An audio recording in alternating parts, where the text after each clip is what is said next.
Thank you, Shireen, for the lovely introduction. So I'm going to talk about busting myths on bone health and osteoporosis. My day job is that I'm a spinal surgeon, an orthopedic background. I work at the Royal Free Hospital. And a couple of years ago, I switched to a whole food plant-based diet for health reasons, and then really understood the science behind it and have incorporated it into this talk, which I'm hopeful you'll find useful. I was attending, like all of you probably, Rebecca Jones's talk this morning, so I hope you're not unpleasantly surprised that I'm talking on bone health and osteoporosis, but I think it's of a lot of relevance in our modern day. And I'll first of all get straight into it. We're talking about a few of the myths. I just want a show of hands, firstly, on the myths that are prevalent in osteoporosis, understanding and management. So the first thing is osteoporosis is not painful. For those of you who think this is true, put up your hands, just to get some idea. Okay, so quite a few of you still think osteoporosis is painful. Osteoporosis is due to calcium deficiency. Those of you who think that's true, put up your hands again. Okay, the vast majority of you actually think so. That's interesting. So we'll talk about this and see whether you change your perceptions about osteoporosis and your understanding of it. Now, cow's milk is a complete food for osteoporosis. How many of you think that is true? A remedy. A remedy, yes. Okay, there are a few. So most of you have come to the VegFest, I expect, thinking that this is going to be a plant-based talk. And we'll look into whether cow's milk is actually a complete food for osteoporosis or to correct osteoporosis. The next one, which is a very controversial area, is whether vitamin D supplements are essential for managing osteoporosis. How many of you think that is absolutely true? Okay, so again, a majority of you think vitamin D supplements are essential for managing osteoporosis. DEXA scan, a lot of you would have heard about a DEXA scan, which is a measure of osteoporosis. Is that an essential investigation for osteoporosis or for postmenopausal women? How many of you think that is true? So not many of you think so. Good, okay. And finally, medication for osteoporosis.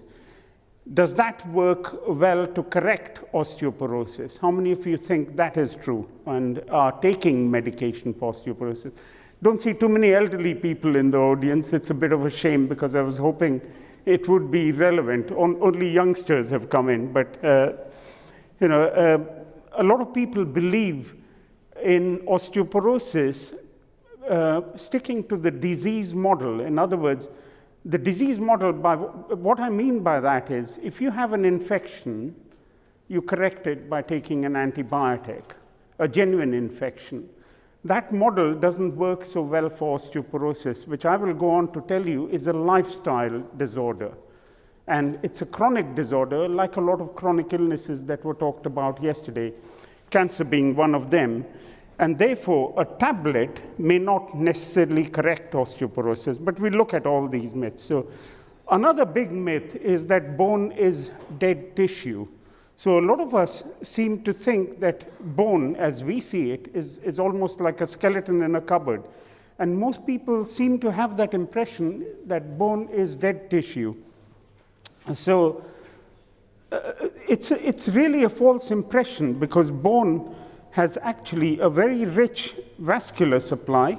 As you can see here, bone is a living tissue. It's composed of a really complex network of cells and protein fibers that are surrounded by calcium salts. There's an outer layer called a periosteum, which has, again, a rich nerve supply. And inside, there's a lot of canals which communicate with blood vessels.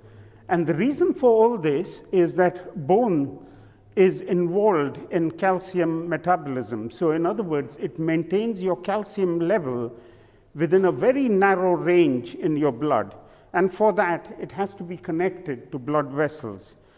Now, just to understand osteoporosis properly, if I can show you at a cellular level, we are talking about two types of cells. And it's important that you all look at this, because understanding bone metabolism is related to osteoclasts and osteoblasts. So osteoclasts are the ones that remodel bone, so they take away calcium from the bone and remove old or dead bone or dying bone. Whereas osteoblasts, on the other hand, they are involved in bone formation. And there's a constant harmony between the two. So you have a synergistic breakdown of old bone by osteoclasts and laying down of new bone by osteoblasts. And these cells are living in your bone throughout your life. So even if you're 95 or 100, you still have osteoblasts that are living there and are involved in bone formation. Of course, everything in the system slows down after a certain age, and we'll go into studying that as we go along. Now, osteoporosis itself, however, is not painful till you actually break your bone. So it's not a painful condition. Most people seem to think of it as a painful condition. Only if you get a fracture or you have a collapse of a vertebra, and that too, only 40% of vertebral collapses are actually painful.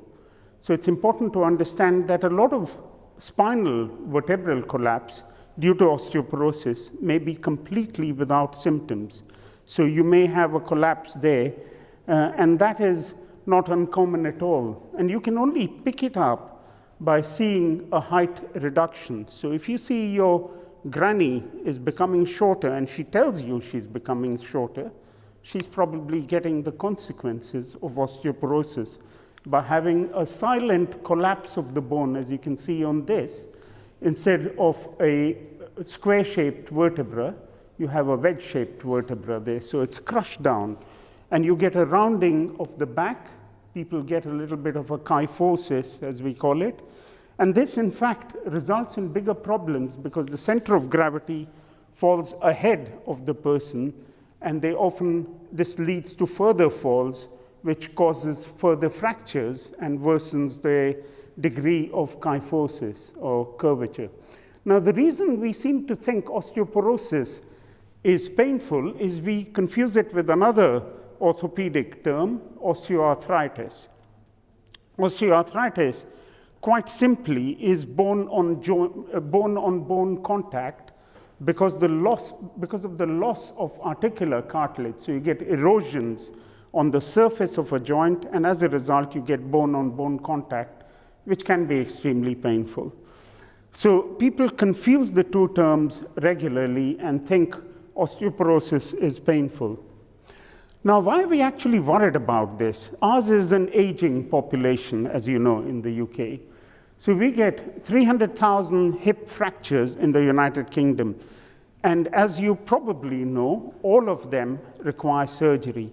We, as orthopedic surgeons, have progressed this condition quite rapidly in the past 10 years. So when I first started as a consultant, we'd inevitably be asked by an anesthetist to do an echocardiogram or some such investigation to check that the cardiac status of the patient was going to allow them to undergo an anesthetic and an operation.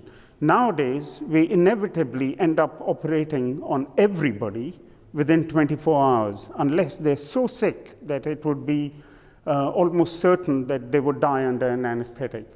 So if you look at it, the biggest problem is that 30% of patients who have a hip fracture die within the first year, and therefore it's almost always a premortal condition. So it's a condition that people don't want to get, and that's the reason why osteoporosis is particularly important. Why does this happen? It's because people lose their level of independence and their mobility such that they decrease at least one grade within their mobility status. So if they were completely mobile without any walking aids, they end up using at least a walking stick and so on. So it leads to quite a degree of impairment of their overall independence.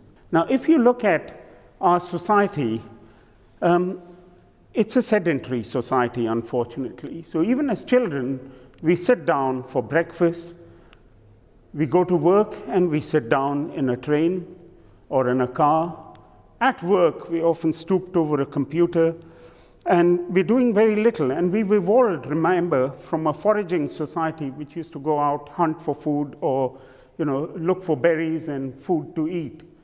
And then in the evening, because we're exhausted from our day's work, we sit with our popcorn in front of the television. So it's just to give you an idea, this is what we've evolved to become from a society that used to look for food all the time. So old habits have to change. And how do we do that? Or why should we do it? Why should we evolve into a society that does more exercises? Shireen and others yesterday emphasized the benefits of exercise. It's because of Wolff's law. Wolff was a German anatomist who said that in a healthy person, bone would adapt to the levels of load that it is placed under. So, for example, in astronauts who are in outer space, because they don't have gravity, their bones actually weaken considerably.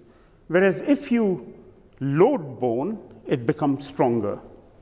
So the external cortical portion of bone particularly becomes stronger as a result of loading bone. So if you look at bone loss, the bone quality is actually very similar in normal bone as it is to osteoporosis. It's not as if there's a qualitative difference, but it's the quantity of bone. And so you see a lot of empty spaces here in osteoporosis. And that's what actually happens unless we load it. So we have to do some method of weight loading bones. So we talk about weight-bearing exercises, because without weight-bearing exercise and without stimulation, the osteoblasts will lie quietly in your bone. Remember the osteoblasts? They lie quietly, where it's all the time osteoclasts are taking away the old bone. So over time, bone stock will reduce. And the main cause of osteoporosis is really our sedentary lifestyle. And that is the biggest cause of primary osteoporosis. Let's look at this now. These women who are working out in the field and are carrying big loads on their head, they are very unlikely to suffer with osteoporosis. Skipping is one of the best exercises, by the way, for osteoporosis, because you are repetitively stimulating bone. That jolt that you give by jumping or doing burpees or doing some form of skipping stimulates the osteoblasts to form better quality bone. We're always worried that our children are carrying heavy rucksacks on their back, and I get at least 4 or 5 mothers a month coming with their children who have back pain, complaining that they're carrying their heavy school books. And actually, the fact is that the children are actually sitting down for long periods of time. It's not because they're carrying these heavy school books. This old lady is never really going to suffer with osteoporosis if she does weight training at that age. So I think the basic message is try and build in exercise into your daily life. So if your council car park from the shopping center is a bit of a distance away and you grumble about carrying your heavy shopping bags, thank the council actually that they're helping you combat your osteoporosis. So we've looked at weight-bearing activity as being one of the essentials for bone strength. Let's now look at nutrition, that is the macro and micronutrients. And the other one, which I talked about as one of the myths, is about calcium. So let's look at calcium loss itself. This sort of method of doing weight-bearing exercise, so for those of us, osteoporosis is one of the few conditions where being of a slightly higher BMI, in other words, of a slightly higher weight, actually allows you to put on more bone stock. I don't mean the morbidly obese, because they have other problems. So if your BMI is well above 30, for instance, you're not likely to have very good bone stock. But if you buy these simple things, you can get it off Amazon or indeed any other internet site. So you have a weighted vest If you're very slender, you can just wear that and go for a long walk. Or put one onto your wrist or ankles. These weights will stimulate those osteoblasts that are lying quietly in your bone matrix. We've talked about a whole food plant-based diet yesterday, and I'll just reiterate, it's exactly the same for osteoporosis as it is for preventing hypertension, for preventing cardiovascular disease, for improving bone health, preventing cancer. It's the same diet. There's no real difference that we would recommend for improving your bone stock. So a diet full of healthy fruit, colorful vegetables, whole grains, and a diet that is full of legumes or beans, and no oil which is added, no salt, and no sugar that is added. So a little bit of salt is still a little bit controversial. Some people would add a little bit for taste, which is perfectly okay, but I think adding the excess amounts of salt that our junk food encourages. So this kind of food doesn't really do anything for our bone stock. And we call it junk food because it is empty calories. So all the nutrients are taken away from potato, which has been vilified as a bad carbohydrate, but is in fact an essential starch as long as you don't remove all the nutrients, as is done in French fries, for instance, which has nothing else other than empty calories, and it's been deep fried to an inch of its life. So this kind of food, especially aerated drinks, actually leaches away calcium from your bones. Now let's look at excess animal proteins. We studied that yesterday, or listened to Shireen talking about cancer. And we heard about the issues with inflammatory bowel disease yesterday. The human requirement is actually much lower than is commonly thought. So 40 to 60 grams is adequate, or 0.8 grams per kilogram of body weight. That is all we need in terms of protein. And we don't need that from animal sources, we need it from plant sources. The excess, remember, if you consume protein, it's not stored in the body. It has to be excreted. So it has to go through the liver and the kidneys. So it poses a burden. And animal protein particularly poses a very big burden on the liver and kidneys. So if you have a protein from animal sources, the calcium excreted in the urine increases 50%, and the risk of osteoporosis actually increases. So consumption of excessive animal proteins is one of the causes of osteoporosis. Now, why does that happen? It's because there's a mismatch between one particular dietary amino acid, which is called methionine, and this is a sulfur-containing amino acid, and it is present in very high amounts in poultry, fish, eggs, and dairy. And it's metabolized to homocysteine, which is a risk factor for heart attacks, stroke, depression, and Alzheimer's. But it's also metabolized to sulfuric acid, which dissolves bones. So it creates a mismatch in your acid-base metabolism and allows bone dissolution. Sulfur also feeds cancerous tumors, as we know from the China study and various other evidence that we have about the problems that animal protein causes. Now, the second myth that I had put up is about whether osteoporosis is due to calcium deficiency. Now, let's study that. I call it a myth, but there's some controversy around that. Now, there's little doubt that calcium is essential for bone formation, but it's not just calcium, it's actually way more than that. There's a whole set of other micronutrients and essential fatty acids that are involved in the formation of bone. So you have vitamin C, D, B6, and folate, as well as minerals such as boron, copper, magnesium, manganese, phosphorus, potassium, silica, and zinc. So there's a whole set of micronutrients or minerals that you get from planet Earth, actually. They're present in soil. They're not present, I mean, they are present in animal protein, in animal flesh as well, but they are present largely in leafy vegetables that we all eat. Now, what happens when you turn vegan or you adopt a plant-based diet? What's the first question all of you get asked? Where do you get your protein? Everybody gets asked this. Yeah? Now, the answer to that is that you get it from the same place the biggest land animals get it from: plants.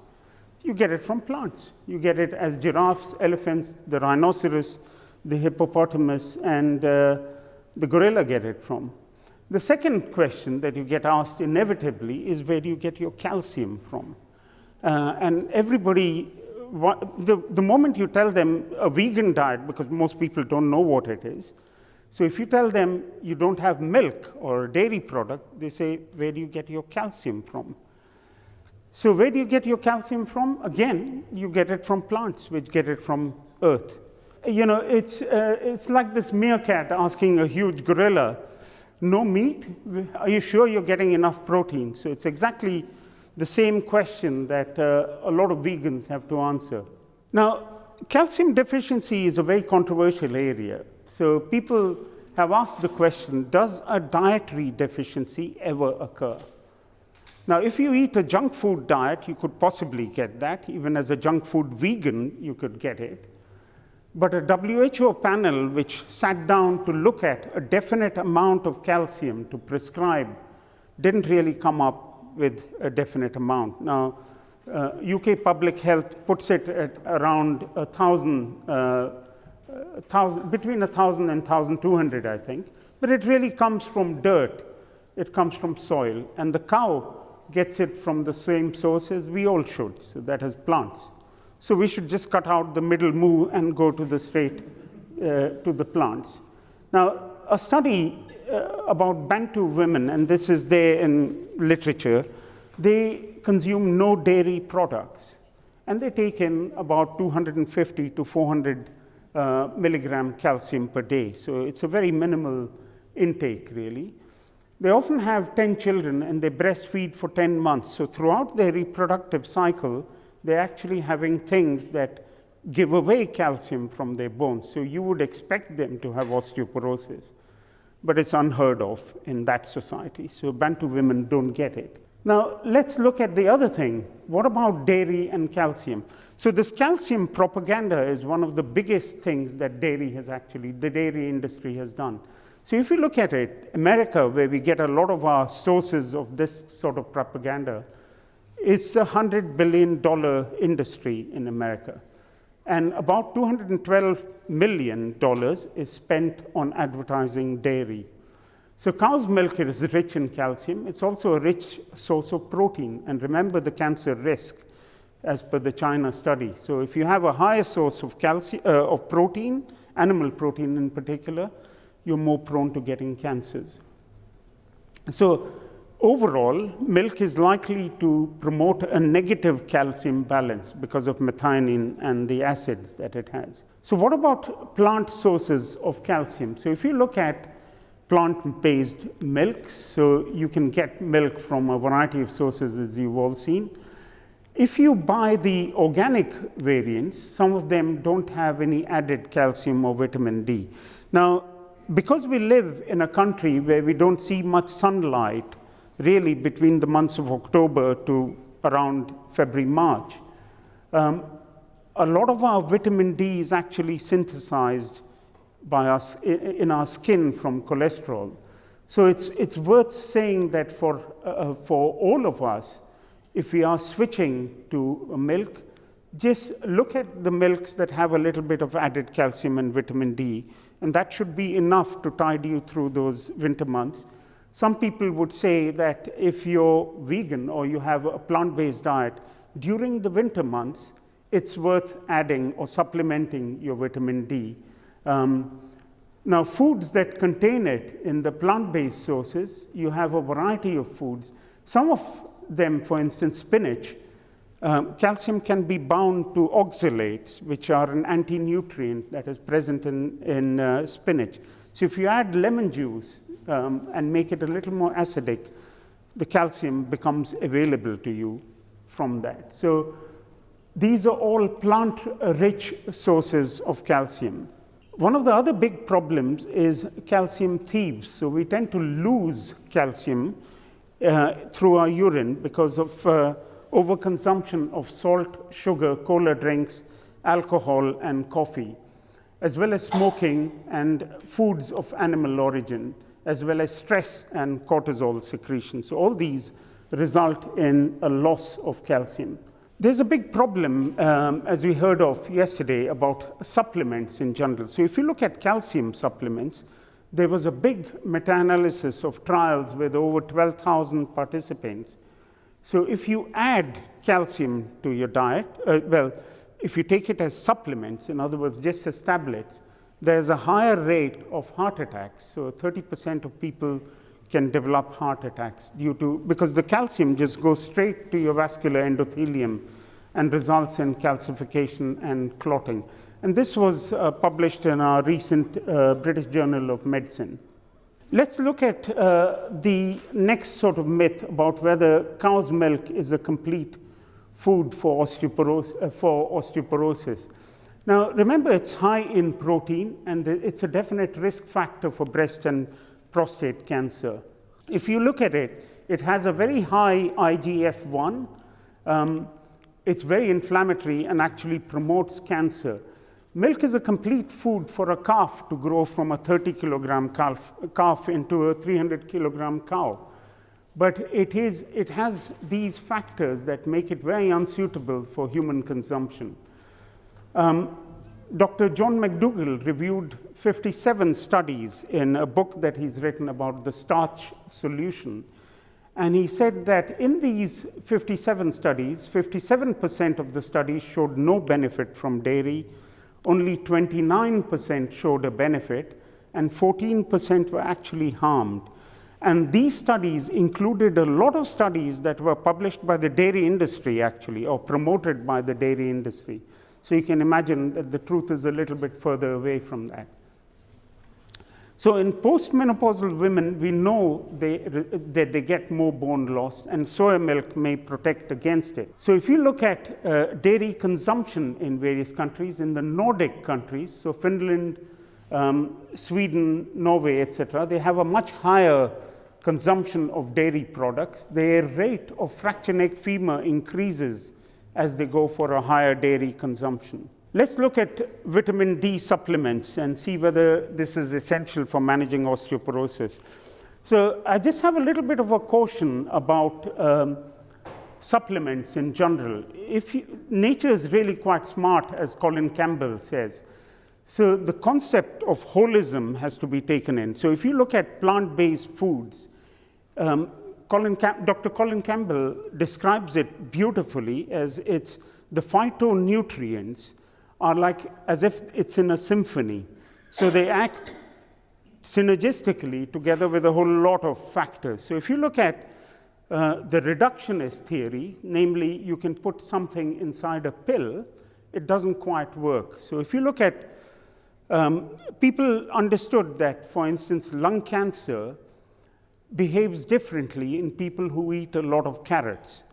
So they plucked out the nutrient that is the Oscar-winning nutrient from carrots, namely beta-carotene, and they put it into tablets. So you had beta-carotene supplements, and that actually increased or modified the behavior of lung cancer so that it became worse.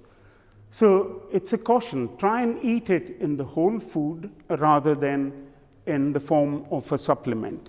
Let's look at vitamin D supplements and the history of it. It's become really quite a profitable industry, and it got popularized in Boston by a scientist who did that. And the global sales in the United States have gone up to 6 billion of vitamin D and associated products, including the diagnostics that go around it. So vitamin D is definitely important in many areas, in the United Kingdom in particular, because, as I said, sunlight is a bit of a problem, but the importance has probably been exaggerated a bit.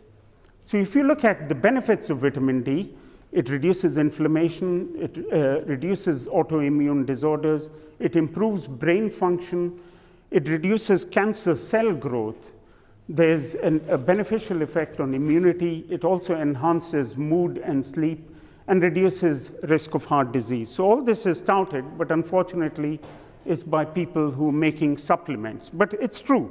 All this is true. In fact, it's been proven beyond doubt that more cancers occur because we are afraid of stepping into sunlight. Now, there is a caution, of course. Skin cancers are increased by exposure to sunlight.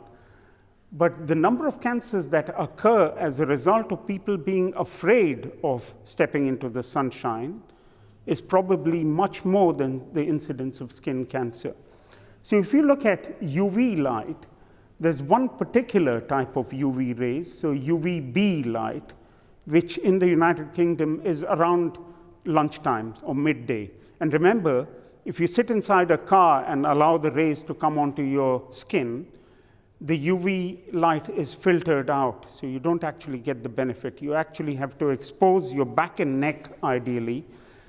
In people of Caucasian origin, 20 minutes to half an hour a day is enough to generate almost half your week's supply of vitamin D. In people who are more pigmented, you have to expose yourself for considerably longer.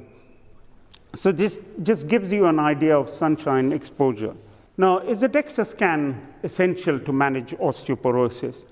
DEXA scan is a method of measuring bone density, and it's quite a simple machine.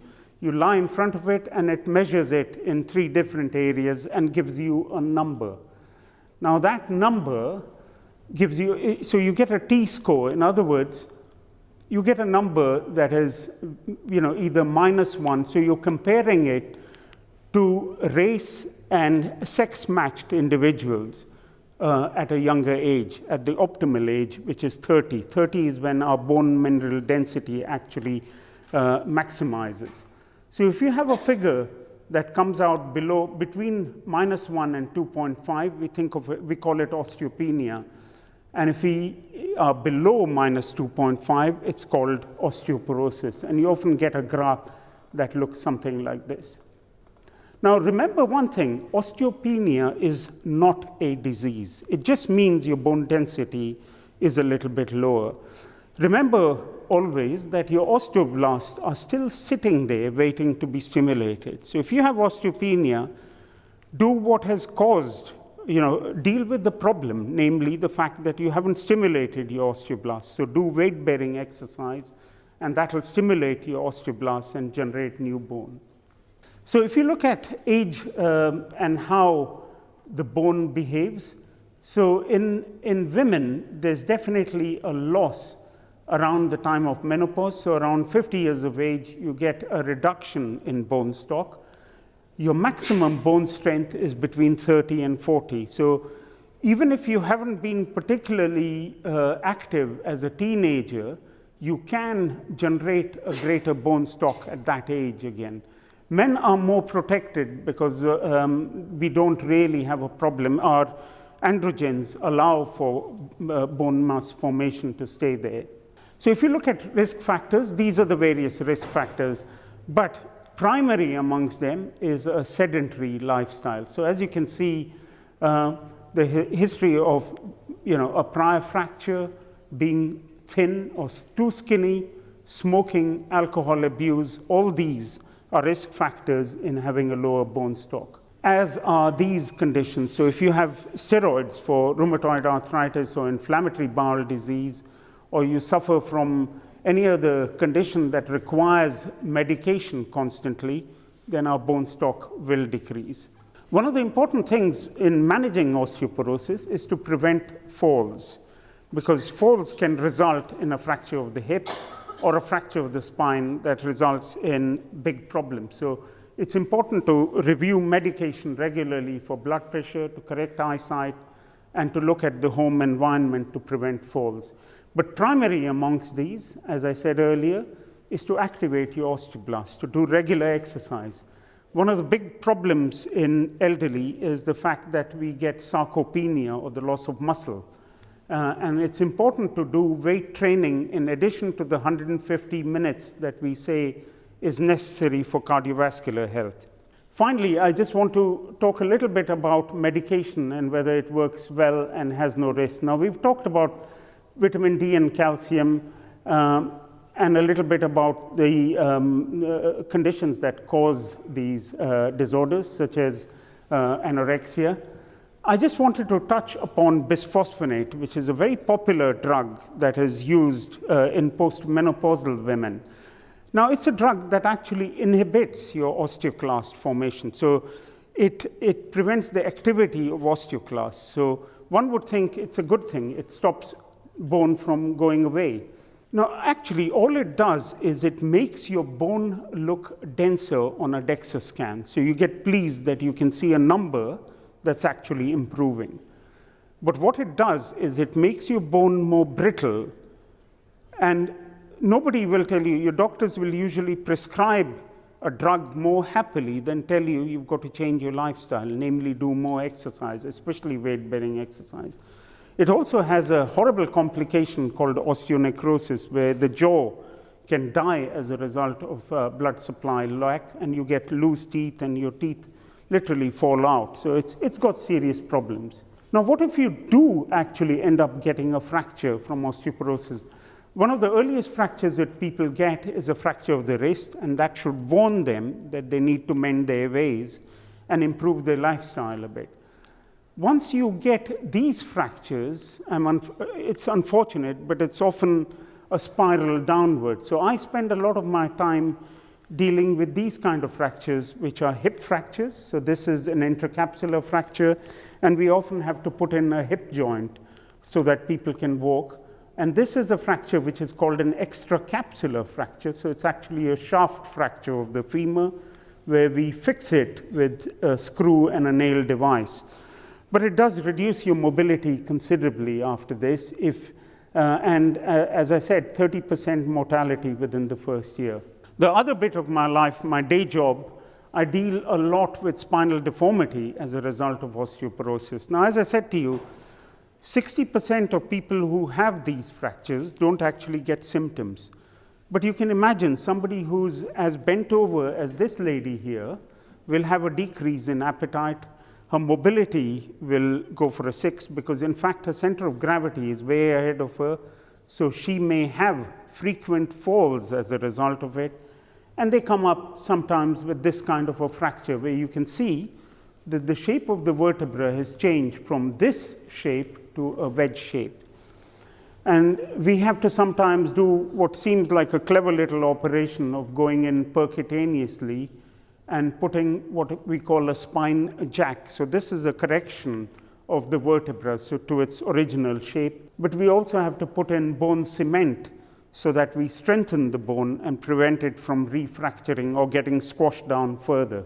Finally, to summarize, the idea is really to prevent falls and fractures, and that it's really quite important in our lifestyle to build in exercise, especially weight-bearing exercise. But we should do all the other things that prevent falls. From a dietary perspective, a whole food plant-based diet with no oil and no added sugar and salt, and rarely supplements. So we would probably go as far as saying that the supplements that everybody who's on a plant-based diet requires is a vitamin B12 supplement, and also vitamin D, particularly in the winter months here, and medication very rarely. Finally, I'll just end with leaving some useful resources for you to look at, which I think I've found very useful in my journey into a whole food plant-based diet. Many thanks.